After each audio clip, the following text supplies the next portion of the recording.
하나님 말씀 보겠습니다. 하나님 말씀은 에베소서 6장 1절에서 4절까지 봅니다.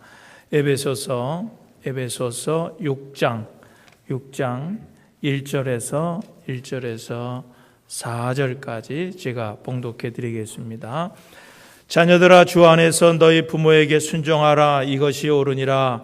네 아버지와 어머니를 공경하라. 이것은 약속 있는 첫 계명이니 이로써 네가 잘되고 땅에서 장수하리라. 또 아비들아, 너희 자녀를 높게 하지 말고 오직 주의 교훈과 훈계로 양육하라. 아멘. 할렐루야.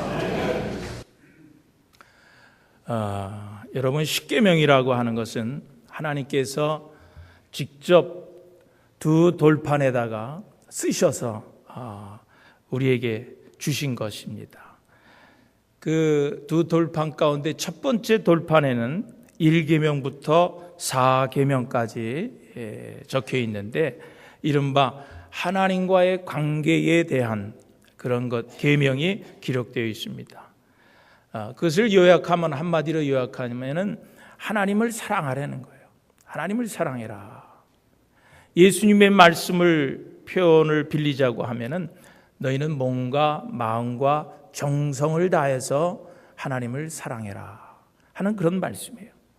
그리고 그 사랑의 시작은 우상을 섬기지 말라라는 그런 말씀입니다. 그리고 두 번째 돌판에다가는 5계명부터 10계명까지 이제 적어 주셨는데, 그것은 사랑과의 관계에 대한 계명을 적어 주신 거예요. 이것은 한마디로 요약하면은 뭘 하는 거냐면은 사람을 사랑해라 하는 거예요. 사람을 사랑해라. 이것도 예수님의 표현을 빌리자고 하면은 내 이웃을 내 몸과 같이 사랑하라. 내 몸과 같이 사랑하라고 하는 그런 말씀입니다. 여러분, 사람이 사람을 사랑하는데 그 사랑하되 그 시작이 무엇인 줄 아십니까? 그것은 다른 것이 아니에요. 내 부모를 공경하라. 내 부모를 공경하라. 그러니까 부모 공경하는 사람의 그 사람이 그 사랑의 근본이라고 하는 거예요. 부모를 사랑하는 것이 사랑의 근본이라고 말씀해 주신 것을 알 수가 있습니다. 여러분, 우리 부모라 그래서 모두가 다 성자는 아니에요. 역시 자식과 똑같은 인간입니다. 그래서 우리 부모들에게도 허물이 많고 또 여러 가지 결점도 많이 있습니다. 그러다 보니까 자녀들이 자랄 때 부모로부터 많은 상처도 받을 수 있다고 하는 거예요. 그러나 그럼에도 불구하고 하나님은 우리 자녀들에게 뭐라고 계명을 주신 거예요? 부모를 공경하라, 부모를 사랑하라고 명령하셨다고 하는 거예요. 그러면 여기 부모를 공경하라고 하는 것이 구체적으로 어떤 내용이라고 하는 거예요? 공경하라. 여기 공경하라고 하는 내용은 세 가지 의미가 들어 있습니다. 그 첫째가 뭐냐면은 감사하라는 거예요. 감사.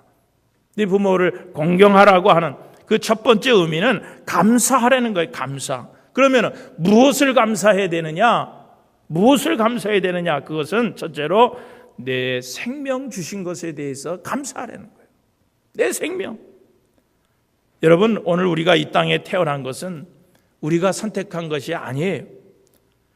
우리들의 부모님이 아니었다라고 하면은 지금의 모습과 같은 우리는 절대로 존재할 수가 없다고 하는 거예요. 어떤 사람은 그런 불평을 하는 사람도 있어요. 나는 원치 않는 상황에서 이 땅에 태어났다. 차라리 이 땅에 내가 태어나지 않았으면 좋았을 거리라고 그렇게 생각하는 그런 사람들도 있습니다. 그런데 이 땅에 태어나지 않았으면 좋았을 것이라고 생각하는 이런 사람들도 한번 지진이 나서 건물이 한번 흔들려 보세요. 허겁지겁 가장 먼저 뛰어나오는 사람이 바로 그런 사람입니다. 이처럼 자신의 생명은 소중하게 여긴다고 하는 거예요. 그렇게 자신의 생명을 그렇게 소중하게 여기면서도 그 생명을 주신 부모는 왜 존중하지 않느냐라고 하는 거예요. 여러분, 혹 정말 우리가 100번 양보해서 부모님이 원치 않는 아들로 혹은 원하지 않은 딸로 태어났다고 합시다. 여러분, 그런 생각을 가지고 있다고 하면은 여러분, 더욱 우리는 감사해야 하는 거예요. 왜 그렇습니까? 그것은 하나님께서 그 사람이 반드시 이 땅에서 필요하기 때문에 태어나게 하셨다는 거예요.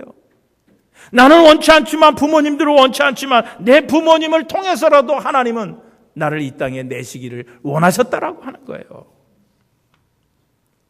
어떤 분이 방송에 나와가지고 낙태를 반대하는 사람인데 자신이 왜 낙태를 반대하는가에 대해서 하는 이야기를 들은 적이 있습니다. 그분도 자기의 그런 과거사 이런 걸 먼저 그 얘기를 하는데, 그분도 불행하게도 아빠가 누군지도 모르고 태어난 사람.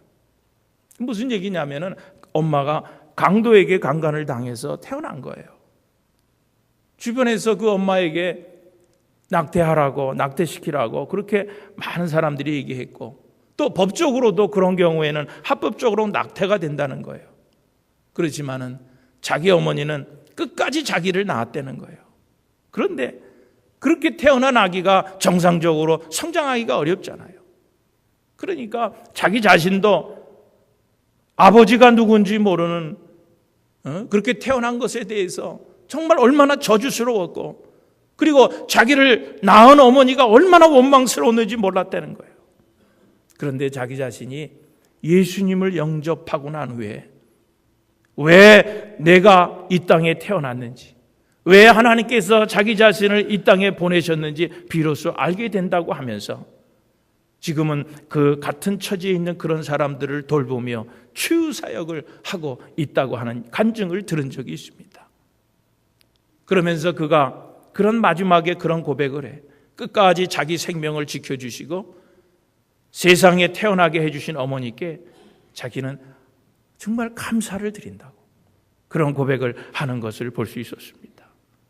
여러분, 생명은 참 아름다운 거예요. 생명은 아름답습니다. 살아있다는 것이 얼마나 아름다운지 몰라요. 여러분, 꽃이라는 것도 여러분 살아있는 꽃이 아름다운 거예요. 사람도 마찬가지입니다. 살아있다는 것이 아름다운 거예요. 여러분, 사람이 생명이 떠나가 보세요. 그 사람이, 생명이 없는 사람이 아무리 부모라도 아름답게 보지는 못하는 거예요.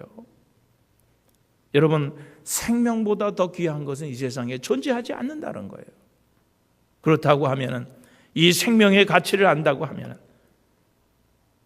오늘 우리들 자신에게 부모님들이 자신들을 통해서 오늘 우리들에게 생명을 주신 우리 부모님께 우리가 감사하는 것은 당연하다라고 하는 거예요. 그리고 오늘 우리들이 부모에게 감사해야 될 것은 양육받은 것에 대해서 감사해야 됩니다. 자녀들은요, 부모님들에게 큰 빚을 지고 살아간 거예요. 그것은 모든 것을 희생하면서 키워주신 빚이라고 하는 거예요. 여러분, 인간은요, 태어나면서부터 부모로부터 독립하기까지 거의 몇 년을 돌봄을 받습니까? 20년 이상 부모의 보호를 받고 자라는 거예요. 여러분, 동물 가운데 정말 이런 인간처럼 이렇게 오랫동안 20년 동안 부모 밑에서 보호를 받는 동물은 아마 없을 거예요. 스스로 우리가 설 수 없는, 살아갈 수 없는 미성년기 거의 20년간을 우리 부모님들은 우리를 돌봐주시고 먹이시고 가르치시고 우리를 사랑해 주셨다는 거예요. 그런 것 때문에 하나님은 오늘 우리들에게 부모를 공경하라고 말씀해 주고 계신 거예요. 언젠가 정말 오래전에 정말 사회적으로 물의를 일으킨 그런 사람이 있었습니다. 많은 사람들의 입에 오르내리면서 지탄을 받았던 그런 사람이 있었어요. 그런데 그때는 어렸지만은 그 아들이 장성해가지고 어느 잡지사하고 인터뷰한 내용이 실린 것을 읽어본 적이 있습니다. 그 아들이 장성해서, 그 오래전 일이지만은 장성해서 아버지를 생각하면서 그런 고백을 거기 글에다가 적어놓은 것을 제가 읽은 적이 있어요. 자신의 아버지가 사회적으로 얼마나 많은 물의를 일으켰으며 얼마나 많은 사람들에게 손가락질을 받는다고 하는 것을 저도 잘 압니다. 저도 잘 압니다. 그러나 그렇다고 해서 오늘 나와 내 형제들이 우리 아버지를 욕할 수는 없습니다. 오히려 우리 형제들은 아버지를 더 사랑할 수밖에 없습니다. 오늘날 우리가 존재할 수 있게 된 것은 사람들로부터 손가락질 당하시던 우리 아버지가 우리를 키워주셨기 때문에 그렇습니다. 그런 글을 쓴 것을 제가 본 적이 있어요. 어떤 권사님이 임종 직전에 사랑하는 자녀들을 다 앞에다가 두고 이런 고백을 합니다. 얘들아, 내가 일제시대 때 정말 어려워서 먹을 것이 없을 때 내가 시장 골목을 다니면서 그 콩나물을 훔쳐서 너희들을 먹여 살렸다는 거예요. 콩나물을 훔쳐서 너희를 먹여 살렸다. 내가 정말 떳떳하지 못한 것으로 너희들을 먹여 살렸다고 하는 이 죄책감 때문에 마음의 찔림을 받고 여태까지 살아왔다는 거예요. 이제 세상을 떠나면서 너희들에게 용서를 구한다. 그런 떳떳하지 않은 방법으로 너희를 키워온 것에 대해서 너희가 나를 좀 용서해다오. 그런 이야기를 남기고, 그러자 거기 모였던 자녀들이 다 울었다는 거예요. 그리고 그 자녀들이 다 권사님의 손을 잡고서 말했대. 어머니, 용서해달라니요. 용서해달라니요. 저희들은 그런 사정도 모르고 어머니께 제대로 효도하지 못했던 저희들을 용서해 주세요. 그리고 울면서 어머니 손을 붙잡고 울면서 그러고 있었다는 거예요. 여러분, 오늘날 여러분들이 이 자리에 있기까지 여러분들의 부모는 오늘 여러분들을 위해서 참 많은 시간과 정성과 물질을 여러분들을 향해서 쏟았습니다. 정말 그 어려웠던 시절 하루 종일 굶은 여러분들을 먹이시기 위해서, 여러분 아까 제가 방금 전에 말씀드린 그 어머니처럼 콩나물을 훔쳤을 수도 있어요. 빵을 훔쳤을 수도 있습니다. 여러분에게 필요한 등록금을 마련하기 위해서 오늘 여러분들의 아버지는 몇 번이나 자신의 양심을 속였을 수도 있습니다. 여러분이 필요로 하는 것을 마련해 주기 위해서 여러분의 부모님들은 여러 차례 거짓말을 했을 수도 있었다고 하는 거예요. 그리고 그때 그 의롭지 못하게 행동한 자신들의 행동 때문에 오늘까지도 남모르게 양심의 가책으로 괴로워하며 살지도 모르는 거예요. 여러분, 그렇다고 여러분의 부모를 불의한 자라고, 불의한 사람이라고 여러분 지탄할 수 있겠어요? 여러분, 그럴 수는 없습니다. 오늘 우리는요, 더 그런 부모님들을 공경해야 됩니다. 이제는 여러분들이 의롭고 떳떳하게 번 돈으로 여러분 부모의 여생을 편안하게 모셔드려야 하는 거예요. 그래서 그 부모님들이 그 모든 죄책감으로부터 자유를 얻을 수 있도록 오늘 여러분들이 도와드리시기를 주님의 이름으로 축원드립니다. 여기 또 공경하라고 하는 것은 어떤 의미가 있냐면 순종하라는 거예요. 순종. 여러분, 시대가 급변하면서 우리 자녀들은요, 우리 부모들의 가르침이나 겉면이나 이런 것들을 세대 차이라고 하면서 잘 들으려고 하지 않습니다. 부모님 말씀하시면은 그냥 체면상 들어주기는 하지만은 그 부모님의 말씀이 자기에게 어떤 도움이 될 만한 그런 말씀으로 받아들이지는 않는다라고 하는 거예요. 사실 어떤 면에서는요, 자식 입장에서는 그 부모의 말이 진부하게 들릴 수도 있습니다. 그러나 여러분, 중요한 것은 심지어 우리가 그런 생각을 가지고 있더라도 정말 자식된 입장에서는 부모의 말씀에 순종하라는 거예요. 순종해야 하는 거예요. 펜실베니아 주립대학의 워너 샤이 박사가 30년 동안 4,000명을 대상으로 해서 나이와 인지 능력의 변화와 상관관계를 연구했다고 해요. 이게 뭘 연구한 거냐면은 쉽게 말해서 나이를 먹어가면서 지능이나 감각 따위가 어떻게 변해가느냐 하는 것을 연구한 거예요. 그런데 그분이 연구 결과를 발표했는데 참 놀랄만한 결과를 발표했습니다. 그것은 뭐냐고 하면은 질병이 있어서 약해진 사람을 제어하고는 75세까지는 인지 능력의 변화가 거의 없다는 거예요. 75세까지. 다시 말해서 75세까지는 머리가 둔해진다든지 말이 어눌해진다든지 하는 그런 일이 일어나지 않는다는 거예요. 그러니까 75세를 넘어가면서 기억력이나 정보 처리나 언어 감각이나 공간 감각이나 이런 것들이 지금 둔화되지만 75세까지는 전혀 변화가 없다는 거예요. 그러면서 그분이 하는 얘기가 75세가 넘어가도 저하되지 않고 오히려 더 증가되는 것이 있는데 그것은 뭐냐? 지혜라고 하는 거예요. 지혜라고 하는 거예요. 여러분, 지혜가 뭡니까? 오랜 인생 경험을 통해서 축적된 그 지식을 이용해서 어떤 사건을 놓고 판단을 내리는 거라든지 문제를 해결하는 그런 능력, 이런 것들이 지혜라고 그러는데, 여러분, 나이가 들면 들수록 그 지혜가 쇠하지 않는다는 거예요. 오히려 더 발전이 된다는 거예요. 여러분, 출애굽기 18장에 보면은요, 모세의 장인 이드로에 대한 얘기가 나옵니다. 모세가 애굽에서 한 200만이 넘는 사람들을 이끌고 이제 애굽에서 나와가지고 광야 생활을 하는데, 장인 이드로가 모세를 방문한 거예요. 방문해 보니까 그 200만이라는 데는 그런 사람들을 재판하고 뭐 인도하고 오느라고 너무 힘들어 있고 너무 지쳐 있는 거예요. 그랬을 때 이드로가 그 모세에게 제안을 합니다. 그 모세에게 당신 자네 말이야, 제덕을 겸비한 자들, 정말 하나님을 두려워할 줄 아는 그런 사람들을 뽑아가지고 1000부장, 100부장, 50부장, 10부장을 세워서 그들로 하여금 재판을 하게 하래. 그들이 할 수 있는 일을 맡겨서 그들이 하게 하려는 거예요. 여러분, 모세가 그 장인 이드로의 말을 듣고서 겸손히 순종하고 그대로 그들을 세워 그의 사역이 평탄케 되었다라고 하는 그런 이야기가 성경에 나옵니다.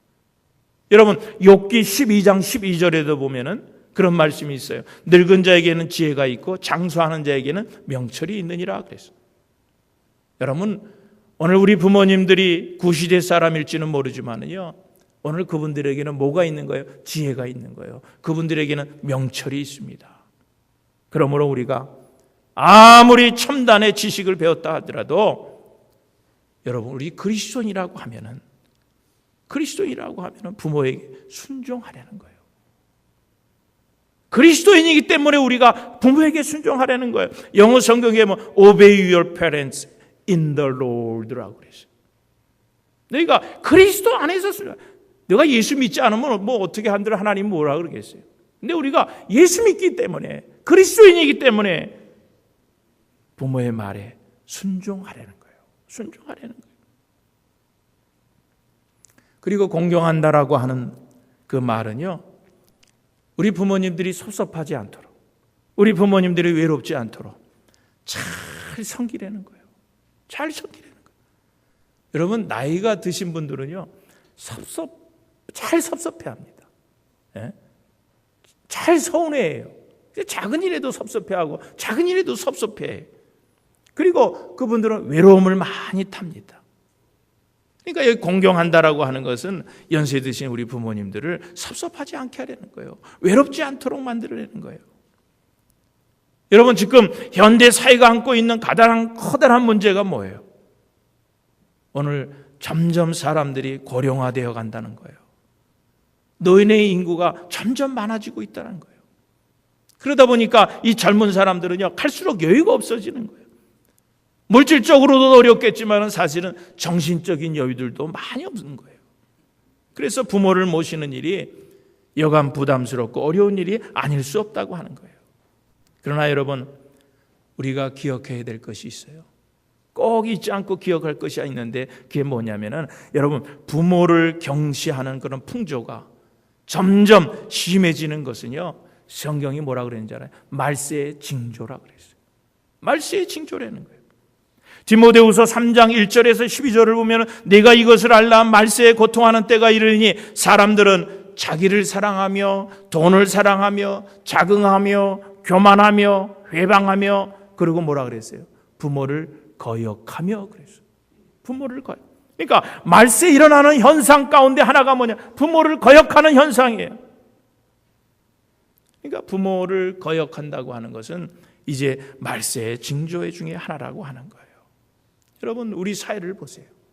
우리 주변을 돌아보세요. 이런 현상들이 벌써 우리 주변에서 나타나기 시작하는 거예요. 한국에서 유행하는 그런 자식들에 대한 유행어들이 많이 쏟아져 나옵니다. 제가 재미난 거 한 2가지만 이렇게 적어왔어요. 그게 뭐냐면, 아들 낳으면은요 1촌이랍니다. 아들 낳으면 1촌. 그 아들이 대학 가면은 사촌이 된대. 그리고 그 아들이 군대 다녀오면은 팔촌이 되고, 그 아들이 장가 가면은 사돈의 팔촌이 되고, 그 아들이 나가서 애 나오면은 동포가 된다는 거예요. 동포. 이민간 동포. 여러분, 또 이런 말도 있어요. 자식에게 재산을 안 주면은 맞아 죽고, 반만 주면은 쪼들려 죽고, 다 주면 굶어 죽는다. 그러니까 안 줘도 죽고, 조금 줘도 죽고, 다 줘도 죽고. 한국에서 유행하는, 이게 유행어예요, 유행어. 세대가 그런 세상이 됐어요. 칠순이 넘으신 그 아버지가 어머니하고 사별하고 이 시골에 혼자 계시니까 그 서울에서 출세한 아들이 아버님을 좀 모셔다가 좀 집에서 잘 모셔야 되겠다, 그렇게 생각을 하고 아버지를 서울로 모셨어요. 시골에서 마음대로 다니시고 일하시던 아버지가 서울에 와서 이렇게 갇혀 있으니까 그 생활이 얼마나 무료합니까? 근데 무료한 건 어느 정도 이렇게 좀 이렇게 견딜 수 있겠는데, 가만히 보니까 자기 집에 서열이 있더래. 이렇게 서열이 있더래. 이게 첫째 서열을 가만히 보니까 첫째 서열은 며느리가 1번이야. 1번. 위계질서 1번 첫째 서열이 며느리. 그 다음에 두 번째는 뭔가요? 두 번째는 자녀들. 두 번째는 자녀. 세 번째는 아들. 그 다음에 네 번째는 그 집의 식모. 그 다음에 다섯 번째는 그 집에서 키우는 강아지. 그리고 자기는 여섯 번째래. 그래서 며느리가 직장 갔다가 들어와서 가장 먼저 챙기는 게 우리 남편 몇 시에 들어온대, 언제 들어온대 라고 하는 거.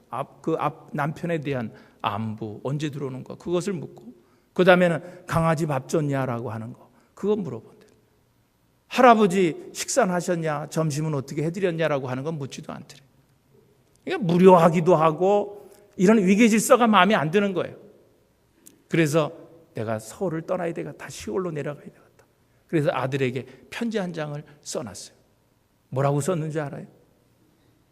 사모야, 6호는 간다. 그렇게 써놓고, 그렇게 한 장 써놓고 그러고 갔다는 거예요. 여러분, 오늘 세상이 이렇게 변했어요.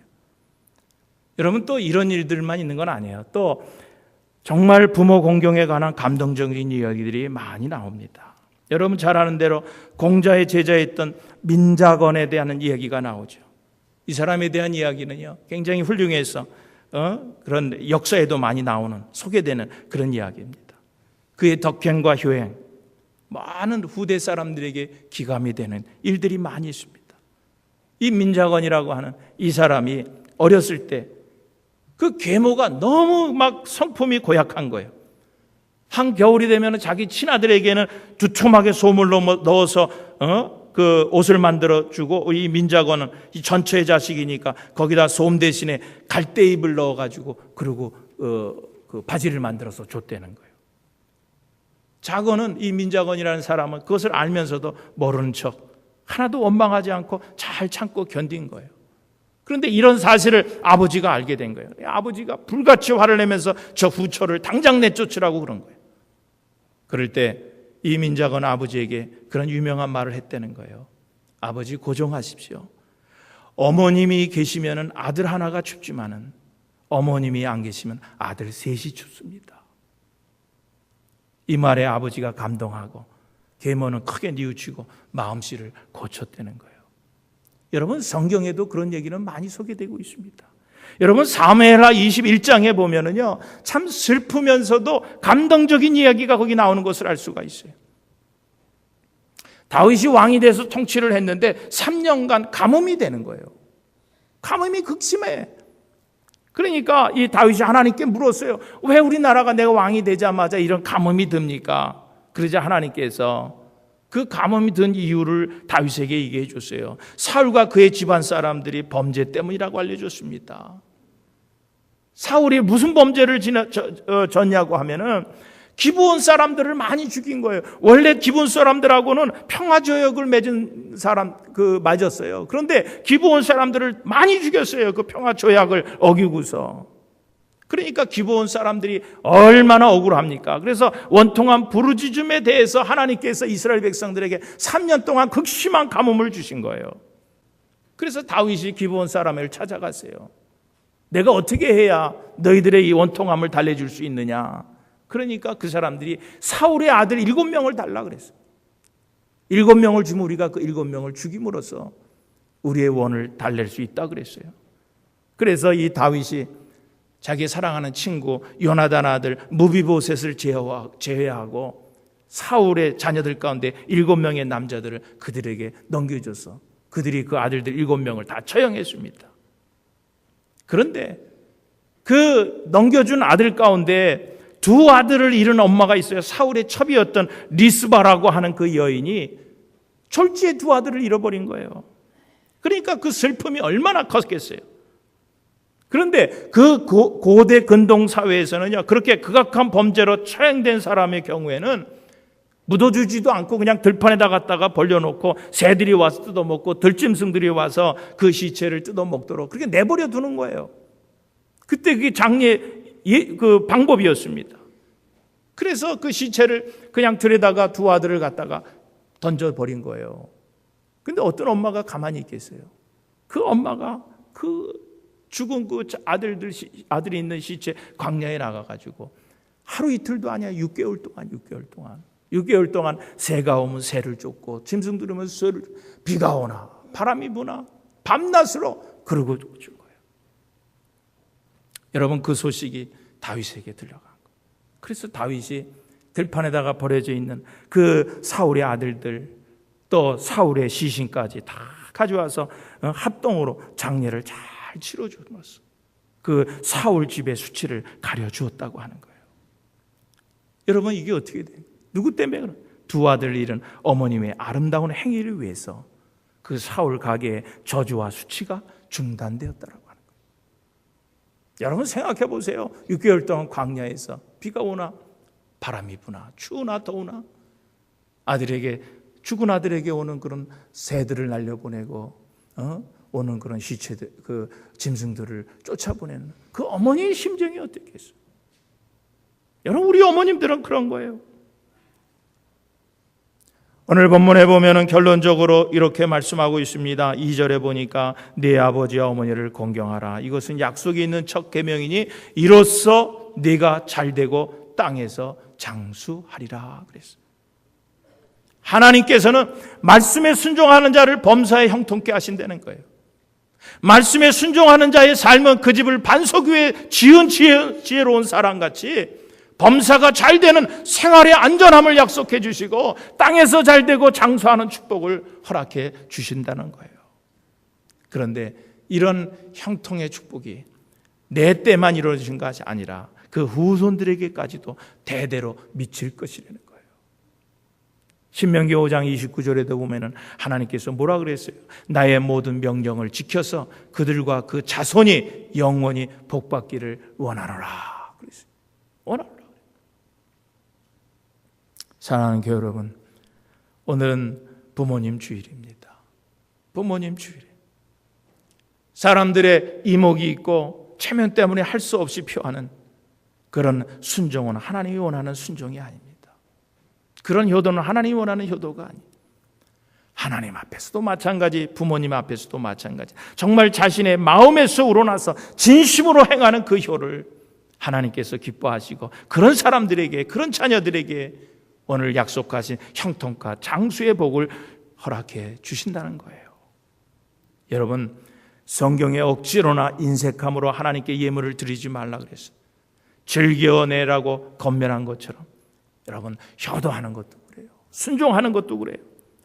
억지로나 체면 때문에 다른 사람들의 이목 때문에 하는 마음에도 없는 그런 위선적이고 가식적인 순종하는 자에게는 하나님께서 약속의 축복을 주지 않으신다는 거예요.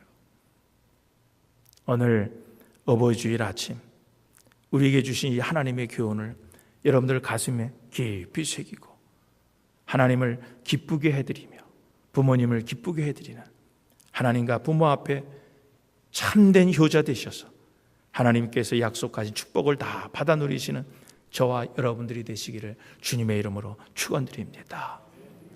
여러분, 이 가족이라고 하는 거, 이 영어로 family라고 하는 거, family라고 하는 이 단어의 어는 아버지, 어머니, 나는 당신을 사랑합니다. 아버지, 어머니, 나는 당신을 사랑합니다라고 하는 합성어예요. 아버지, 어머니, 나는 당신을 사랑합니다라고 하는 것이 영어로 뭐예요? Father and Mother, I love you. Father, Mother, I love you. 그 첫 자를 따라보세요. 아버지, Father, F자. 그리고 Mother, M자. I love, I자. 그 다음에 love 할 때 L자. 그 다음에 you 할 때 Y자. 그걸 한번 붙여보세요. 그게 family예요. family. 앞에 한자씩 따면은 그것이 family예요. 그러니까 부모님을 사랑하지 않고는요, 결코 정상적인 가정이 될 수 없다는 거예요. 부모님을 사랑하지 않는 가정은 정상적인 가정이 될 수가 없다는 거예요. 여러분, 부모에게 효도를 다하는 것은 여러분 절대로 그것이 헛된 일이 아닙니다. 낭비하는 일도 아니에요. 부모를 공경한다는 것은 생명을 존중히 여기는 것이고, 또 하나님의 복받는, 하나님의 축복된 그런 가정이 되는 길이라고 하는 거예요. 여러분, 이 세상에서 가장 소중한 말이 뭐예요? 아버지, 어머니라고 하는 말. 아버지, 어머니라고. 여러분, 이 세상에 어머니, 아버지 사랑보다 더 큰 사랑이 없어요. 그보다 더 큰 사랑이 없어요. 오늘 우리는 이 부모님들의 이런 사랑과 헌신을 깨달아서 정말 진심으로 우러나오는 부모 공경하시는 여러분들 되시기를 주님의 이름으로 축원드립니다.